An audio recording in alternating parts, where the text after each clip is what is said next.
ট্রাম্পের একের পর এক নির্বাহী আদেশে নড়ে চড়ে যাচ্ছে গোটা বিশ্ব। বিতর্কিত মন্তব্যের মতো দিয়ে যাচ্ছেন বিতর্কিত সব শুল্ক আরোপের ঘোষণা। এবার যুক্তরাষ্ট্রে ঢোকা সব ইস্পাত ও অ্যালুমিনিয়ামের উপর 25% শুল্ক আরোপ করলেন প্রেসিডেন্ট ডোনাল্ড ট্রাম্প। তিনি আরও জানিয়েছেন, পাল্টা শুল্ক আরোপ করবেন এমন দেশগুলোর বিরুদ্ধে যারা ইতোমধ্যে মার্কিন পণ্যের উপর শুল্ক আরোপ করেছে। তবে শুল্কের আওতায় কোন দেশ আসবে তা স্পষ্ট করেননি তিনি।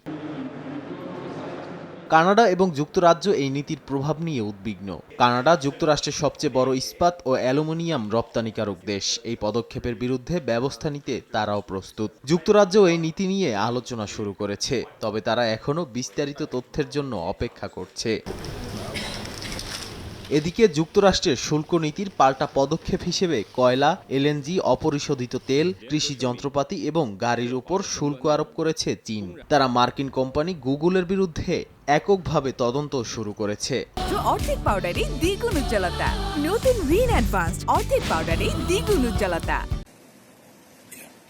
বিশ্বের অন্যান্য দেশও এই পদক্ষেপের বিরুদ্ধে প্রতিক্রিয়া জানাচ্ছে। ইউরোপীয় কমিশন এই শুল্ককে অযৌক্তিক বলে অভিহিত করেছে। এমনকি বাণিজ্যিক বিষয়গুলোকে রাজনীতির হাতিয়ার হিসেবে ব্যবহার না করতে যুক্তরাষ্ট্রকে আহ্বান জানিয়েছে চীন। নাদিম মারজান, সময় সংবাদ।